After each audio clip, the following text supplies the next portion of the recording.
2,400 years ago, in this desolate part of England's Northamptonshire, a heinous crime may have been committed.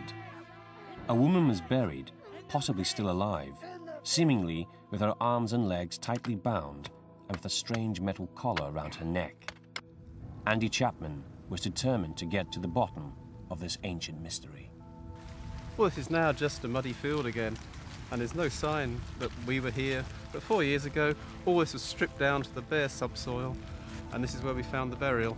So as we cleaned the soil away, first of all we found the skull, and then we gradually exposed the whole body. If we imagine just about on this spot now, she was lying down partly on her right side, the arms have been crossed underneath her, and she was lying face down, and her head was bent back with the face right up against the side of the pit. Not a very comfortable position, but then she was past caring by that time. These photographs of the victim show clearly that her body was buried in a very strange position. There's plenty of room in the pit for the body to have been laid out flat, but she looks as though she was tightly bound up.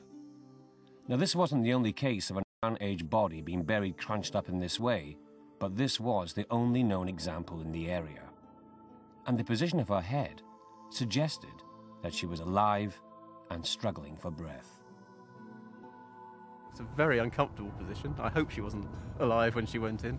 As a result of that, most of the facial bones have gone. They've been crushed. Whether that happened before death or after death, we can never be certain. When Andy Chapman first saw the skeleton, it certainly looked like the victim had suffered a very frightening death. This was a puzzle for the archaeologist.